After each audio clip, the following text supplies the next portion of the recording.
जब ASR नगर में एक मसरूफ तरीन सड़क पर कल रात और सुबह की बारिश के बाद बड़ा शिकाफ पड़ गया। मुस्तैद ट्रैफिक पुलिस अमले ने फौरी इस हिस्से को ट्रैफिक के लिए बंद कर दिया। अगर आपने हमारे चैनल को सब्सक्राइब नहीं किया है तो आपको यहाँ सब्सक्राइब बटन दिख रहा है, उसे क्लिक करिए और सब्सक्राइब कीजिए और साथ ही साथ बेल आइकॉन को भी क्लिक करिएगा जिससे कि आपको ताज़ा अपडेट मिलते रहे।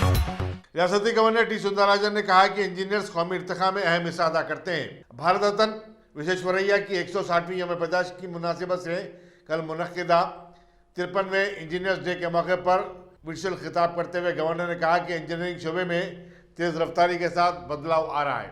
इंजीनियर्स नए डिजाइन और फन तामीर को रोशनास करवा रहे हैं। उन्होंने कहा कि टेक्नोलॉजी की तरक्की का नतीजा है कि कोविड-19 टेस्ट की टेक्नोलॉजी में भी जबरदस्त तब्दीलियां आई हैं और लोग उससे इस्तेफादा करने लगे हैं। तकरीब में सेक्रेटरी सियाहत के Srinivas Raju, institute of engineers Telangana के सदरनशीन डॉक्टर जी रामेश्वर राव और दूसरे भी शरीक थे। इस मौके पर सरकर्दा इंजीनियर्स में अवार्ड्स भी तकसीम किए गए। बहुजन लेफ्ट फ्रंट के कारकुनों ने मुल्क में जमहूरियत के तहफ़्फ़ुज़ और कोविड-19 के बहरान से निपटने में मरकजी हुकूमत की नाकामी पर आज हिमायतनगर चौराहे पर मुजाहरा किया। रियासती कन्वीनर अशोक ने क़यादत की। दिकायला अशोक है, मैं MCP पार्टी का पोलिट ब्यूरो मेंबर और बहुजन लेफ्ट फ्रंट BLF का तेलंगाना स्टेट कन्वीनर हूँ। आज नरेंद्र मोदी के नेतृत्व में BJP की जो राज आ गया, उसके बाद धीरे धीरे जो सेकुलरिज्म हटते जा रहे और गरीबों के ऊपर, माइनॉरिटी के ऊपर बहुत अत्याचार होते जा रहे। इसी सिलसिला में सेंट्रल गवर्नमेंट ने काफ़ी एक ही पक्ष का, एक मेजॉरिटी के पक्ष में, एक मत के जाति के लिए, मज़हब के लिए काम करते जा रहे। इसी बहाने में, इसी कारण में ये NRC CAA ये लेके आया था। उसके खिलाफ सारी दुनिया में ये इर्रेस्पेक्टिव ऑफ रिलीजन सभी लोग, सभी पार्टियां, सभी सिर्फ BJP अलावा सभी लोग इसके खिलाफ लड़ते आ रहे थे। यहाँ छात्र भी और नौजवान भी और महिला और किसान, कार्मिक सभी लोग लड़ते आ रहे थे। इसी सिलसिले में अभी पूरा वामपंथी और सामाजिक और सेक्युलर फोर्स, प्रोग्रेसिव फोर्सेस, काफ़ी इंटेलेक्चुअल्स और प्रोफेसर्स है और राइटर्स भी है और नोबल लॉरेट्स भी, सभी लोग ये बिल के लिए खिलाफ लड़े थे। ये पूरा अपना कानून के खिलाफ है बोल के लड़े थे। इसी सिलसिले में जो दिल्ली में हुआ था, कम्युनल राइट्स हुआ, उसमें पूरा BJP लोगों का हाथ है। वहाँ BJP नेताओं का बयान भी है, अपना मीडिया में भी आ चुका है, सोशल मीडिया भी आ चुका है, मगर उन लोगों के खिलाफ में एक केस भी नहीं है, एक चार्जशीट भी नहीं हो। मगर ये जो इसके लिए आम आदमी के लिए, ये अभी सभी लोगों के लिए राज्यांग अपना कानून के लिए लड़ ले रहे, ये अपना वामपंथी नेताओं के ऊपर और ये इंटेलेक्चुअल्स के ऊपर ये नया अभी केस बना के अभी पूरा ये करने का कोशिश करे। इसी सिलसिले में ये आजकल अभी पिछले हफ्ते और Sitaram Yechury all India CPM के जनरल सेक्रेटरी है और काफ़ी दूसरे इंटेलेक्चुअल्स है और प्रोफेसर्स है, उन लोगों के ऊपर भी ये एंटी गवर्नमेंट का ये बोल के ना वो केस लगा चुका है। ये बहुत अनडॉक्टरमेटिक है और इसलिए हम MCP Marxist communist party of India United की तरफ से और बहुजन लेफ्ट फ्रंट की तरफ से हम इसको खंडन करते हैं। उन लोगों के ऊपर बेइज्जत से वो लोगों का केस निकाल देना और ये बोल के हम ये इसलिए आज 16 तारीख के आज है ना, हम ये पूरा तेलंगाना स्टेट में हमारा MCP और BLF के नेतृत्व में कई जगह इसका प्रोटेस्ट दिन बना रहे। अभी हमारा डिमांड है ये पूरा इंटेलेक्चुअल से सेकुलर लोग है और इन लोगों के ऊपर बाइज्जत से केस निकाल देना और they should remove all cases and they should save the democracy. ये हमारा पहला डिमांड है। Thank you. 6 साल कबल तेलंगाना के क़याम के बाद से शहर हैदराबाद में तरक्याती कामों और उसे खूबसूरत बनाने के कामों पर 67,000 करोड़ रुपये खर्च किया चुके हैं। वज़ीर बिस्मिल एडमिशन KT रामाराव ने रियासती असम्बली में GHMC हुदूद और उसका अतराफ अकनाफ हुए बल्दी कामों और प्रोजेक्टों पर मुबाहिस का जवाब देते हुए बताया कि हुकूमत GHMC को हर माह 78 करोड़ रुपये जारी कर रही है, जबकि दूसरे बल्दियात के लिए भी 70 करोड़ रुपये जारी किए जा रहे हैं। हैदराबाद में ट्रैफिक के मसले से निपटने पर खास तवज्जो दी जा रही है। चुनाचे फ्लाईओवर्स और अंडरपास तामीर किए गए हैं। आने वाले दिनों में मेट्रो रेल सर्विस को भी वसअत दी जाएगी। वज़ीर मौसूफ ने बताया कि तमाम दूसरे बल्दियात को भी मसावी अहमियत दी जा रही है और यही वजह है कि कई टाउन्स की अब हालत बदल चुकी है। భావిస్తుంటాం। ఈ నేపథ్యంలో తెలంగాణ ప్రభుత్వం ప్రజా రవాణా వ్యవస్థకు పెద్ద ఎత్తున ప్రాధాన్యత ఇచ్చింది। దేశంలోని ఇతర నగరాలతో పోల్చి చూసుకుంటే మెరుగైన ప్రజా రవాణా వ్యవస్థను మనం నిర్వహించుకుంటున్నాం।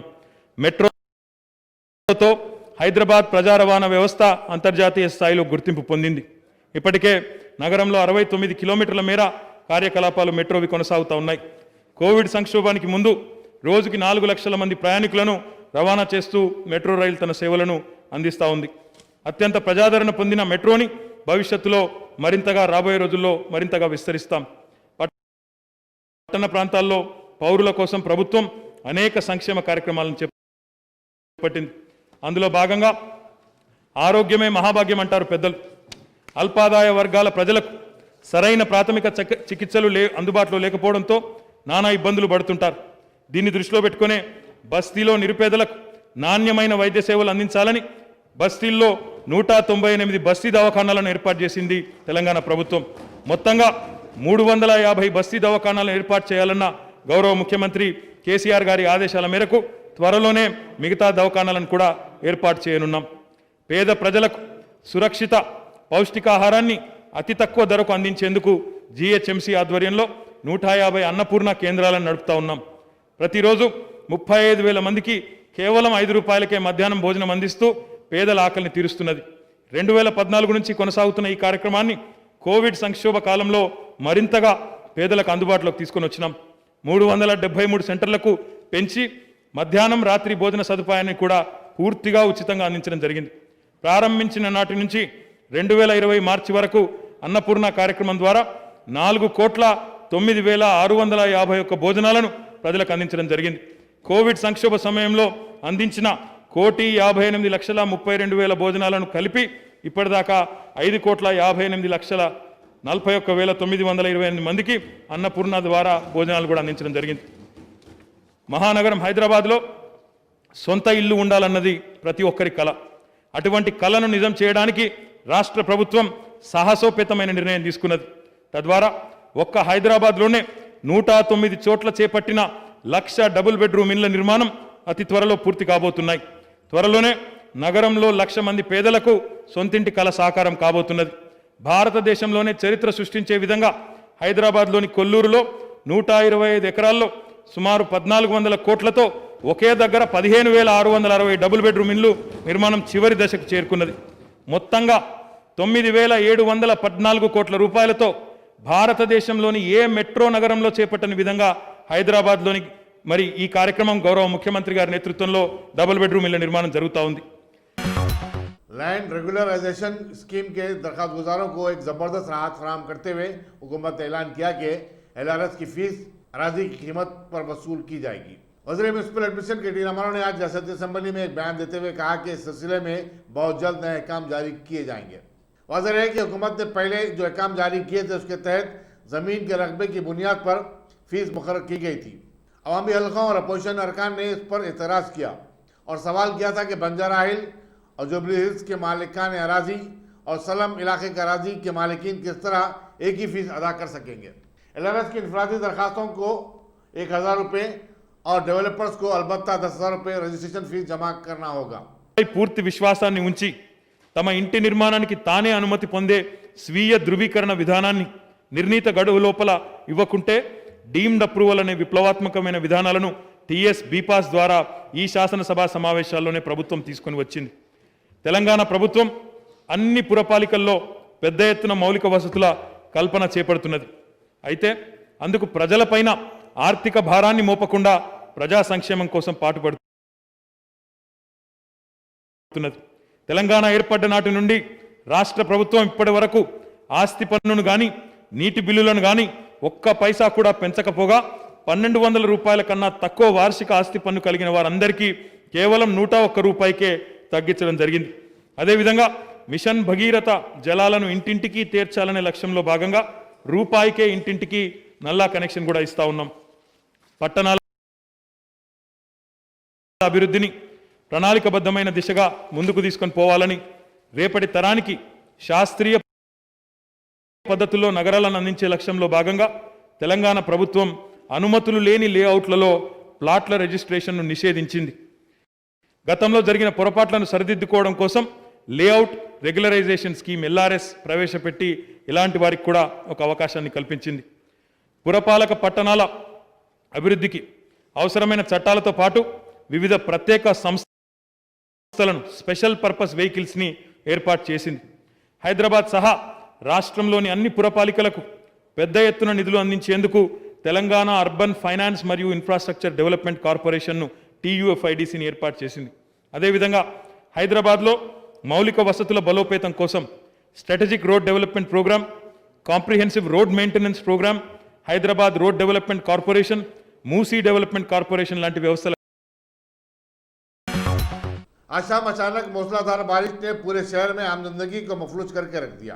कई इलाकों में पानी जमा हो जाने के सबब ट्रैफिक जाम हो गई। पुलिस को ट्रैफिक पर काबू पाने में कई मुश्किलात का सामना करना पड़ा। GSMC का स्क्वाड सरे से गायब नजर आया।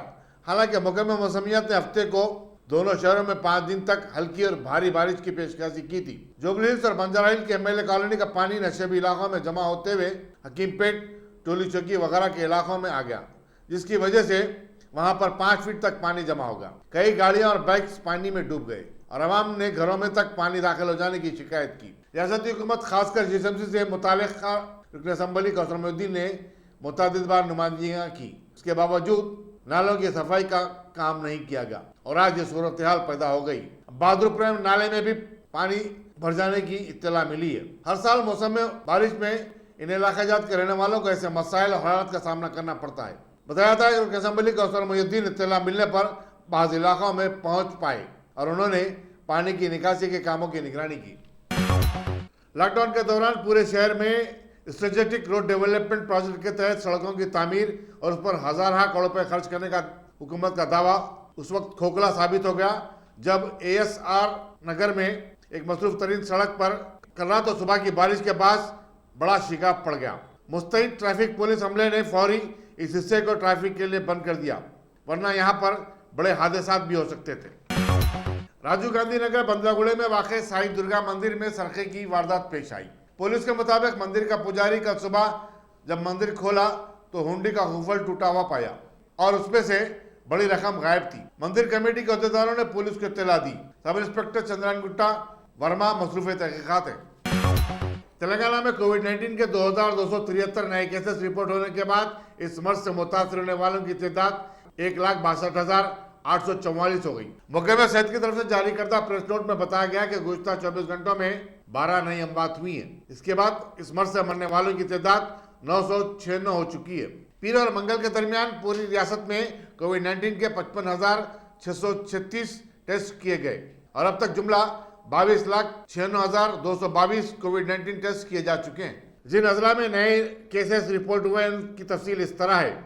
आदिलाबाद में 19, भद्राद्री कुतागुड़म में 56, GSMC हदूद में 325, जगतियाल में 50, जनगांव में 33, जयशंकर भोपालापल्ली में 21, जोगलंबा गदवाल में 21, कामारेड्डी में 68, करीमनगर में 122, खम्मम में 97, कुमारा भीम आसिफाबाद में 24, महबूबनगर में 42, महबूबाबाद में 57, मंचियाल में 38, मेदक में 24, मेडसल मलकाजगिरी में 164, मुल्क में 22, नागर कर्नूल में 33, नलगुंडा में 175, नारायणपेट में 3, निर्मल में 36, निजामाबाद में 91, पेद्दापल्ली में 47, राजन्ना सिलसिला में 40, रंगारेड्डी में 185, संगारेड्डी में 58, सिद्दीपेट में 91, सूर्यापेट में 73, विकाराबाद में 24, वनपर्ती में 32, वरंगल रूरल में 33, वरंगल अर्बन में 114 और यदादरी भोंगीर में 55 केस रिपोर्ट हुए। मरकजी वज़ीर फाइनेंस निर्मला सीतारमण ने आज लोकसभा में बैंकिंग रेगुलेशन से मुताल्लिक बिल पेश कर दिया और उस पर मुबाहिस भी हुए। निर्मला सीतारमण ने कहा कि बैंक के खातेदारों के तहफ़्फ़ुज़ की खातिर ये तरमीमी बिल लाया जा रहा है। सदर मजलिस और पार्लियामेंट बैरिस्टर अवैसी ने इस बिल की मुखालिफत की और कहा कि हुकूमत कोऑपरेटिव बैंकों को भी अपने कब्जे में लेना चाहती है। हालांकि कोऑपरेटिव बैंकिंग रियासतों का मामला है। उन्होंने तर्ज करते हुए कहा कि वो नहीं चाहते कि निर्मला सीतारमण बैंक घोटालों को भी एक्ट ऑफ गॉड से मंसूब न कर दें। बैरिस्टर अवैसी ने कहा कि बैंक में जो घोटाले हुए हैं, खासकर PMC में जो कुछ हुआ या फिर चौकसी नीरव मोदी वगैरह जो फरार हो गए हैं वो बीजेपी की गलत हुक्मरानी का नतीजा है। Why is it that you bring such a legislation wherein what are your designs? Why do you want to weaken the federalism of this country, which is basic structure of the constitution? By bringing in such a legislation, sir, we know for a fact what is in under the schedule 7, entry 32, entry 43. The honorable members have spoken on it. I don't want to highlight on it. And my last point, sir, is that this about this proportional voting rights. Now, if they buy equity shares in cooperative society, it's a known fact. One member, one vote. Are you going to overrule that? And also, isn't it a fact that the 2006 Vishwanathan Committee recommended that cooperative banks should be allowed to raise capital through non-voting shares? So these are the important points. I hope the Honorable Minister, when she stands up to reply, she will definitely reply. And for God's sake, I don't want this Honorable Minister to say that all these urban cooperative banks and Nirav Modi, Mehul Choksi, PNB, Franklin Templeton, all were act of God. No, these are not act of God. They happened because Mr. Modi is ruling the country and because of the misgovernance and the act of themselves. Thank you, sir. गुज़िश्ता 24 घंटे के दौरान corona virus के 90,123 cases report होने के बाद मुल्क में corona virus के मुतासरीन की तादाद 50 लाख के निशाने को भी पार कर चुकी है। सरदस्त उनकी तादाद अब 50,20,359 बताई जाती है। मरकजी वजारत सेहत के मुताबिक इस मुद्दत के दौरान 1200 नई अमवात भी हुई हैं। इस तरह मरने वालों की जुमला तादाद 82,066 बताई जाती है। महाराष्ट्र सबसे ज़्यादा मुतासरा रियासत है, जहाँ मुतासरीन की तादाद 10,57,856 है, तो वहीं मरने वालों की तादाद 30,409 दर्ज की गई है। आंध्र प्रदेश, तमिलनाडु, कर्नाटक और उत्तर प्रदेश अलर्तरतीब पहले, दूसरे, तीसरे और चौथे नंबर पर है। मरकजी हुकूमत ने तमाम रियासतों को कोविड-19 के टेस्टों में इजाफा करने की हिदायत दी है। इसी तरह Indian council of medical research ने बताया कि कल एक ही दिन में मुल्क भर में 11,16,842 अफराद के कोविड-19 टेस्ट किए गए और अब तक जिनके टेस्ट किए जा चुके हैं उनकी तादाद 5,94,29,29,000 हो गई है। Top selection computers. अगर आप टेक्नोलॉजी के दौर में रहते हुए टेक्नोलॉजी से दूर हैं तो सोचिए मत, आइए एक बार खिदमत का मौका दीजिए। हमारे यहाँ branded computers Dell, HP, Lenovo, laptop accessories उम्दा क्वालिटी निहायत ही वाजबी दाम पर दस्तयाब है। स्कूल, कॉलेज, कॉर्पोरेट, ऑफिस वगैरह में बल्क क्वांटिटी में सप्लाई की जाती है। इसके साथ साथ हमारे यहाँ माहिर टेक्नीशियंस की निगरानी में रिपेयर की सहूलत भी मौजूद है। अगर आप अपने घर, दुकान, सोसाइटी, स्कूल वगैरह को सेफ और क्राइम फ्री बनाना चाहते हो तो इंस्टॉल कीजिए CCTV कैमरा जो HD क्लियरिटी के साथ दस्तयाब है। गुज़िश्ता 10 साल से मुल्क भर में अपनी इन तमाम खिदमात को जारी रखते हुए आपके एतमाद को बरकरार रखने वाला नाम top selection computers, Vijaynagar colony beside Riyan hotel Hyderabad. Director Syed Rashid Ali. Phone 9849715954। Top selection.